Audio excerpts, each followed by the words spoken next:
please do consider if you want and would so feel the kindness in your spirit and heart to be able to help the GoFundMe page in raising enough money to purchase additional equipment, videography equipment, and sound audio equipment. To be able to get you in a program, a software program, be able to get the slides up in front of you, wouldn't see my face, then you'd see the slide right on your screen during even live videos. That way we can get more information directly into your hands, let you be able to take that out into your communities and to your loved ones and get people the evidence necessary to make truly informed decisions in regards to vaccinations. So we're going to be going live, and Sissy, you're going to have, this is my little magnolia, 100% healthy, drug-free, vaccine-free, and 2.5 years old. Kind of amazing, isn't it? To all those people who say vaccines are necessary. Yes, I have children that are alive and extremely healthy, never needing a single medication because of chiropractic care, healthy nutrition, everything like that, and the good Lord's graces, of course. So we're very blessed. All right, Sissy, I've got to go live, so I need you to go over there, okay? Thank you, Sissy. Good job, Sissy. You'll get a check mark if you keep listening like you are. We're trying the check mark thing, you know, and then we're going to feed our kids poison. Not really. Ice cream. That isn't necessarily the healthiest ice cream.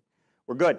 All right, so TWD works. We're going to go into the information. Sorry for the delay in bringing you this type of information. We're going to be talking about tetanus today. Going to give you some information on that. If you hit TWD in the comments here on the live Facebook feed, you'll be able to get links to the research documents or the articles that I discuss here, or the CDC links. So the reality is, all over the media here in the last week or so, you'd see that a Oregon boy, 6 years old, comes down and is stricken with tetanus, or clinically diagnosed with tetanus. It was not laboratory confirmed tetanus, and there are other illnesses out there that can cause similar paralysis and spastic paralysis the same way tetanus does. But according to what I read in the CDC's review of this case, as well as that which I read in the mainstream media articles, it does seem to be a clinical case of tetanus. So I'm not going to deny that it was tetanus, although it could be something else, but we're going to assume that it is tetanus. It clinically appeared to be tetanus. And this is an unlucky scenario. This is just an unlucky event that happened to the 6-year-old child and the family, but does this mean that this child's situation should be utilized by Big Pharma and the CDC and the mainstream media to push vaccines, but yet not disclose the fact that fully vaccinated people are still dying from tetanus? And then they want you to believe that this scenario, this situation with this child, 6 years old in Oregon, being stricken with tetanus, they want you to believe that had this child been vaccinated, that ultimately this situation would have never occurred. But the reality is, it is occurring in fully vaccinated people. Sorry for my kids in the background, but they're hanging out with Dad today before I go into office hours. So we are going to be discussing the CDC case review. You'll see all over the mainstream media titles such as this: rare cases of Oregon tetanus required care of 100 doctors and nurses. 100 doctors and nurses. Yeah, I'm sure 100 of them were in the room all at the same time. You know, the reality is this.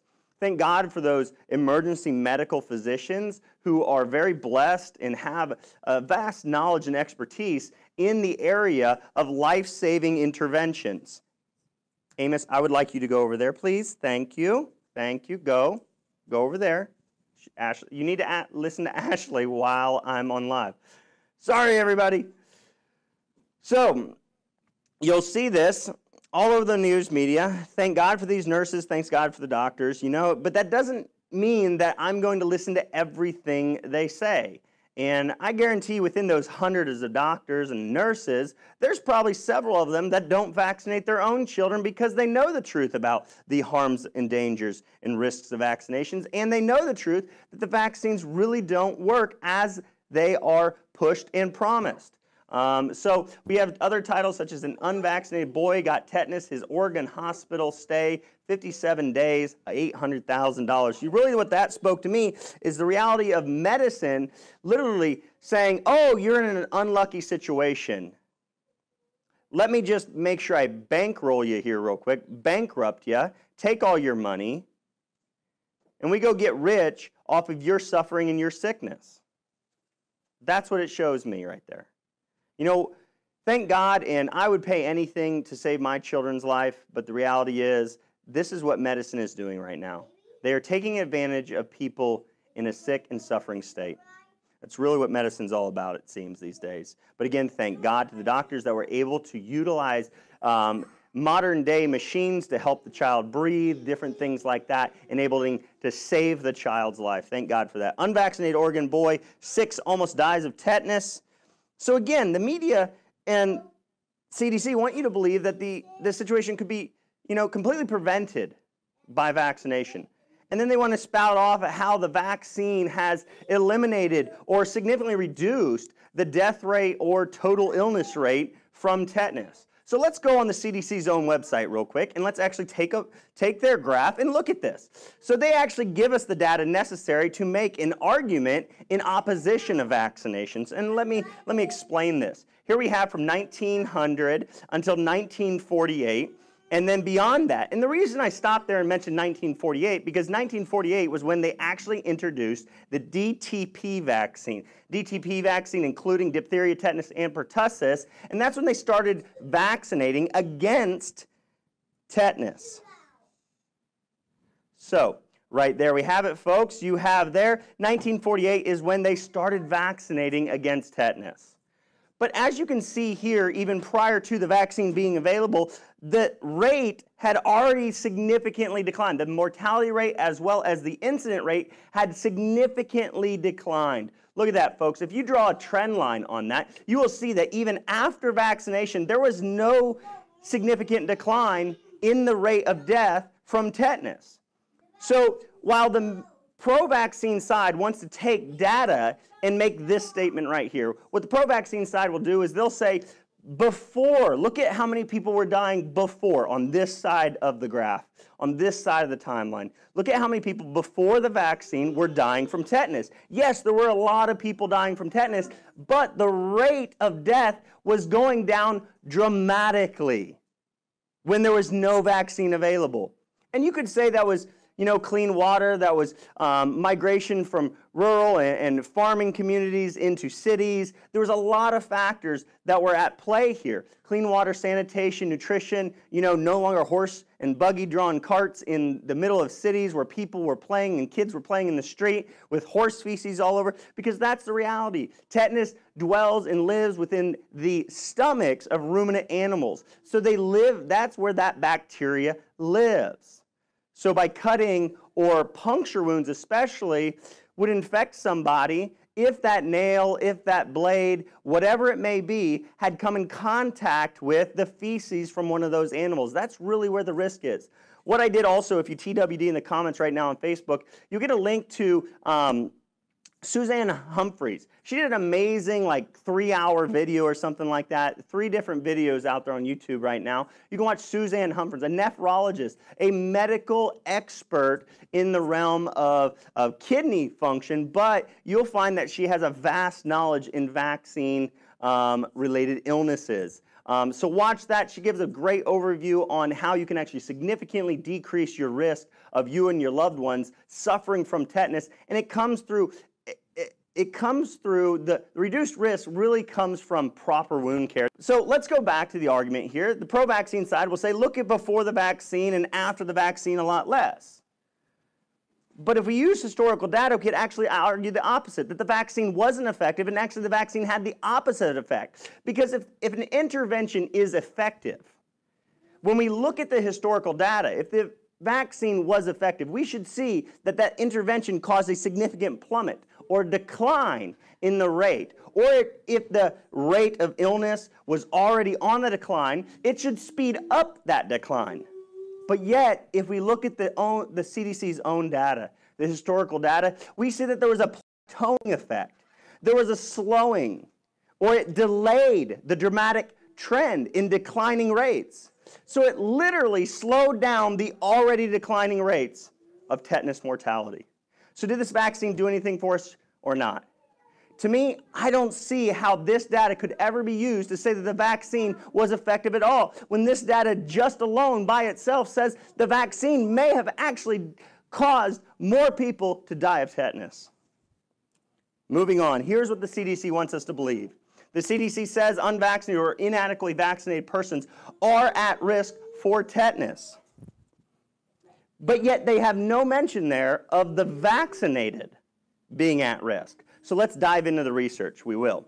So here's the research, severe tetanus in immunized patients with high titer anti-tetanus titers. Folks, so there was vaccinated individuals, fully vaccinated. Watch this. Some of the highlights I want you guys to see. They actually talk about in this review, in this Journal of Neurology 1992, they talk about severe grade 3 tetanus was diagnosed in 3 patients who had previously been fully immunized against the disease and possessed high serum titers. The titers are what they measure to say somebody is immune or their body can easily fight off or wouldn't get sick from an infectious illness that they're vaccinated against.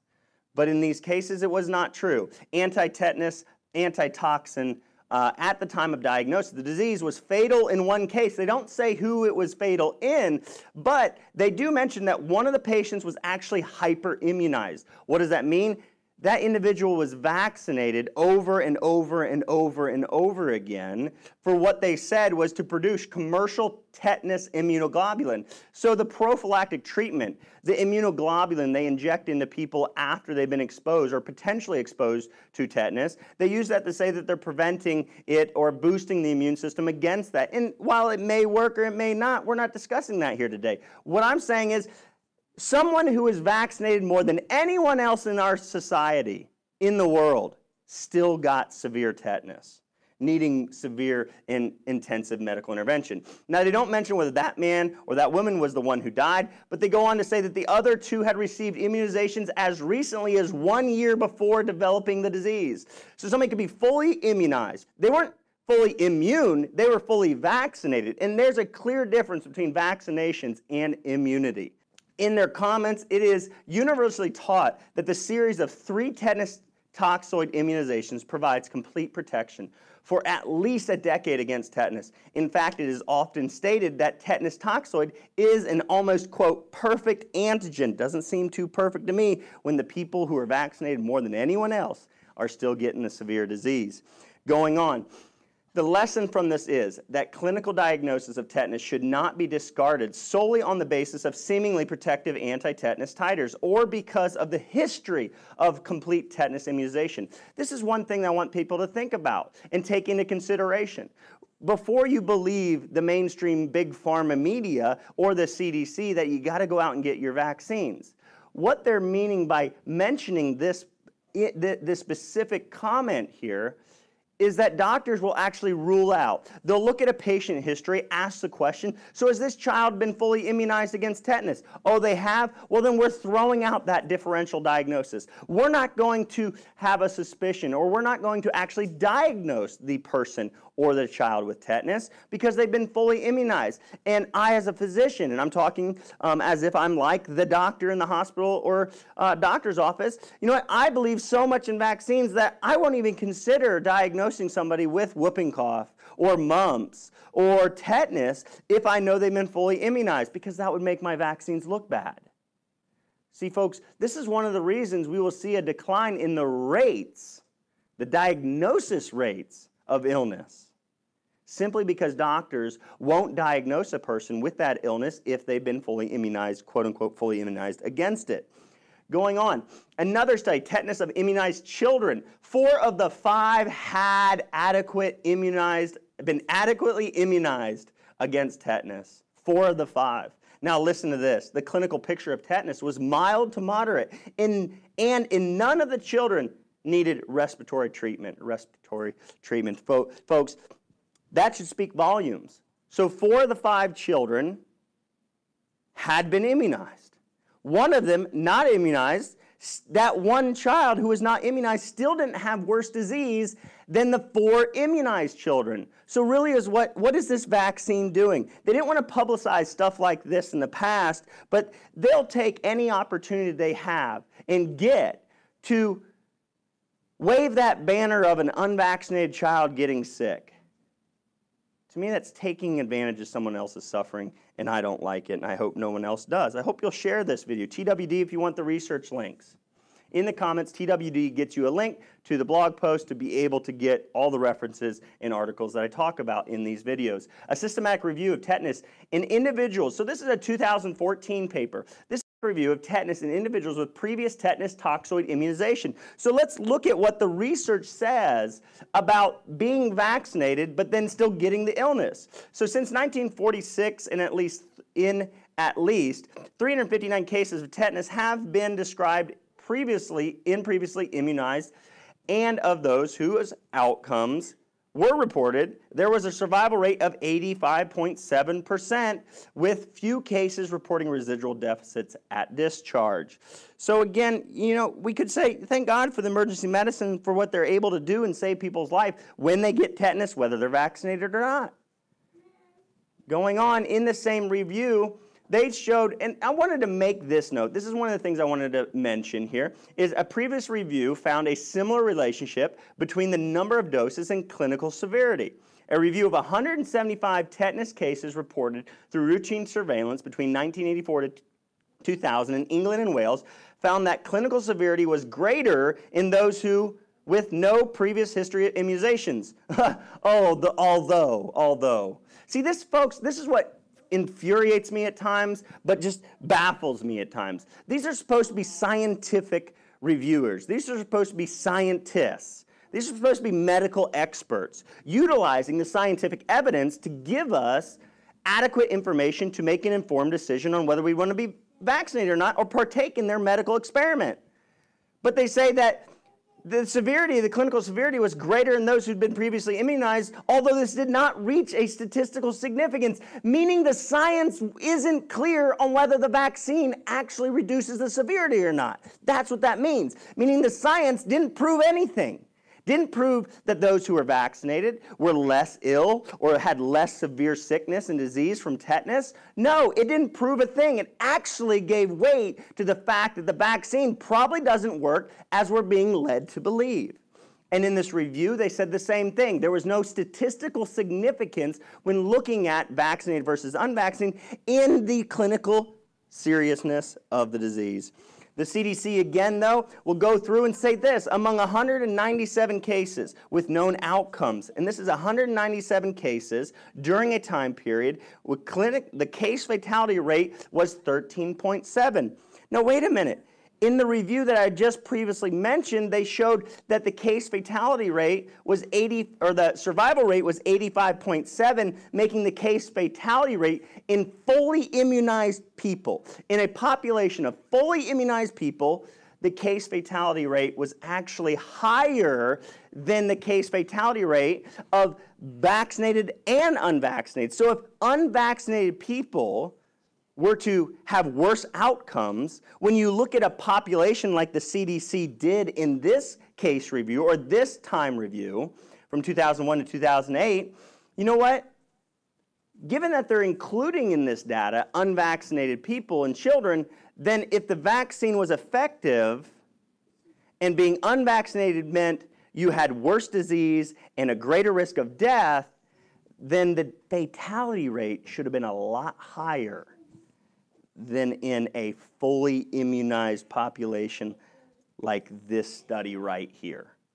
Folks, I just thought that. But I would mention that 1% decline when you combine unvaccinated with vaccinated doesn't mean that unvaccinated is actually better. It doesn't, because it's probably statistically insignificant. But I just wanted to point that out, because when scientists want to say that, oh, this science says that being vaccinated leads to less severe illness than being unvaccinated, but then when we look at the data, it's insignificant, just tell people that. Tell people that when we look at the data and we compare vaccinated with unvaccinated in the tetanus vaccine, we don't see any actual improvements. There's no science that shows that the vaccine actually reduces the severity of illness. Stop drawing for straws. Stop pulling at strings trying to fool people into believing in something that really doesn't do what you're trying to say it does, or you wish to promise people it does. Because what that does, it ultimately leads to harm. When they try and make conclusions that really aren't there, by saying a vaccine is safe, by saying a vaccine is effective and reduce death and mortality and those things, You know what they're doing? They're putting people at risk of a false sense of security that leads them not to do the right things, the important things when it comes to preventing a serious tetanus infection, which is proper wound care especially. Other CDC stats, again, 2009 and 2015. I find it ironic that across two different articles, exactly 197 cases had died in that time period, when one was 2001 to 2008 and the other one was 2009 to 2015, 197 cases in both. It's kind of a coincidence there. But going on, cases and 16 deaths. 197 cases, 16 deaths. Folks, that mortality rate, that case fatality rate, is 8% right there. 8% in this time period, 2009 to 2015. And that includes the under-immunized or the unvaccinated, yet the case fatality rate is lower, meaning less people died when they were unvaccinated than when the science looked at the cases of tetanus in unvaccinated individuals. So folks, if you want to make truly informed decisions, I hope you'll watch this video, read the research, TWD in the links right now, or in the comments on Facebook, and you'll get the links to each one of the scientific articles that I discussed in this, the scientific review done on the immunized or the vaccinated getting tetanus. Read those for yourself, make a clinical or a self educated and informed decision for you and your family. And ultimately, I just want this video to get out as many people as possible, because we have to combat the lies and misinformation by the mainstream Big Pharma media and the CDC. The CDC is nothing more than a front group for Big Pharma, and people need to know that. All right, I hope you'll join me in the battle or to combat misinformation and the lies, the mainstream media. Share this video right now, share the truth, because that's the only way we're going to save lives and truly inform people, because we know that the media isn't doing it. And beyond that, if you want, please like us on Facebook, subscribe. So you look for The Wild Doc on Facebook, subscribe to Dr. Dale Brown, and look for The Wild Doc on YouTube and subscribe there as well. And if you would, if you'd be so generous, I would greatly appreciate the opportunity to bring you better information and better setup. Maybe I'd be able to afford a sitter for my kids, and they wouldn't actually be playing during my live videos, and then you'd be able to hear information a lot quicker. But we want to bring like the slides to you right up on the screen, you guys getting that greater information, being able to read it for yourself, not having to try and squint and read it on a small TV. But for that, we're asking people to assist us in our GoFundMe campaign to get the necessary finances together to be able to purchase better equipment. Being that a large portion of this effort and what I'm doing is fully funded by my, my business. So if you'd help us, I would greatly appreciate that. So Ashley, thank you for all your help. And everybody out there, I appreciate you being online. Can't answer any questions at the time. Got to go into a consult with another patient. But I love you all. I appreciate you all. Please, please share the truth. Don't just like it, because it's the only way we save lives.